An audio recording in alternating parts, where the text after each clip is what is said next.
Սիրելի հայրենակիցներ, շատ կարևոր օրենքի քննարկում է, իրականում զինված ուժերում արմատական նորամուծության հարց է, թեև սերժանտական ինստիտուտը դեռ 2008-ից ներդրվել է զինված ուժերում, բայց ոչ ամբողջական ծավալով։ Իրոք աշխատանքային քննարկում եղել է Պաշտպանության հանձնաժողովում, որտեղ մենք ձեռնպահ ենք քվեարկել եւ ցանկանում ենք ամբողջական պատկերը ստանալ։ Գլխավոր շտաբ պետ տեղակալը եկել էր հանձնաժողով, Անդրանիկ Քոչարյանը կարողացավ մենակ Մելքոնյան Գագիկին բերման ենթարկել, շատ էլ ներկայացական չէր, բայց շատ կարևոր է։ Եվ հանձնաժողովում էլ պարոն փոխնախարարին ասում է. Սերժանտը պատկերացում է որպես ծնող զինված ուժերում։ Եվ որպես ծնող պետք է վերաբերմունք լինի, որտեղ ինքը զինվորների այսպես տեր ու տիրականն է դառնում։ Աշխատավարձը պարոն փոխնախարարը զեկուցում է այսքան։ Հիմա եկեք պատկերացնենք, սերժանտին ասում են դու աշխատավարձը ստանում ես, բայց նաև պետք է ատեստացիա հանձնես։ Մի հատ այդ քո ամբողջ 6 ամսվա ենթադրենք, կրթական փուլից հետո մի հատ էլ ստուգենք, դու իրոք կարող ես ավելի գիտելիք ունենալ, նոր քո աշխատավարձը բարձրացնենք։ Եվ այս ատեստացիայի ինստիտուտը գործընկերներ իրականում կառավարությունը փորձում է ասել, այ ատեստացիա ենք մտցրել, այդպես չի, ատեստացիայով այսօր զինված ուժերում աշխատավարձի բարձրացում ստանում է, հիմնականում շտաբային, բարձրաստիճան, տարբեր հրամանատարական պաշտոններ զբաղեցնող զինվորականները։ Ես ձեզ մեկ օրինակ ասեմ, մարտական հենակետում ծառայություն իրականացնող 22 թվականի ռազմական գործողություններ իրականացրած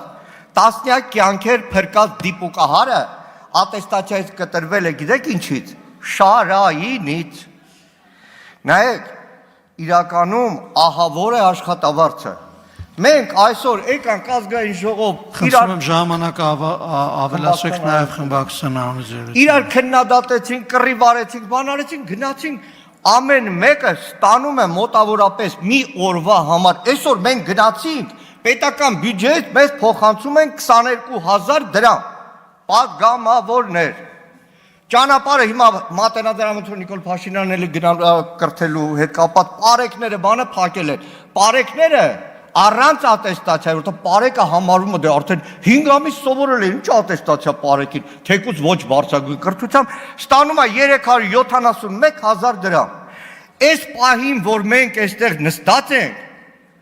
գործընկերներ, ազգային ժողովի պատգամավորներ, բյուջե քվեարկած պատգամավոր, մենք, որ այստեղ նստած ենք, Հայաստանի մարտական հենակետում, Անդրևինձյանը եւ այլն, կոնկրետ տեղ կարող եմ ասել,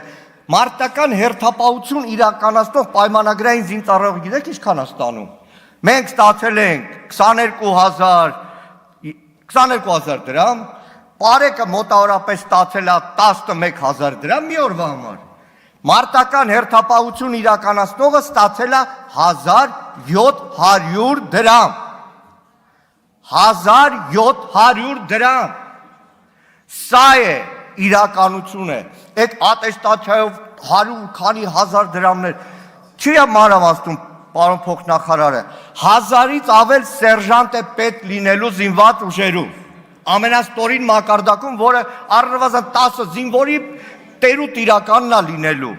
բայց նրա աշխատավարձի տարբերություն պարեկի ընդամենը մոտավորապես 222,000 է լինելու։ Սա է իրավիճակը եւ երբ որ այս հարցերը բարձրացնում ենք իրականում պարոն փոխնախարար Անդրանիկ Քոչարյան, ահավոր արձագանքներ են, որովհետև իրական պատմությունը լրիվ ուրիշ է, մարտական հերթապահություն իրականացնողը չի կարողանում այդքան ժամանակ ունենա ֆիզոյի, շարայինի սրա, որպեսզի ատեստացիա անցնի։ Այսքանը, շնորհակալ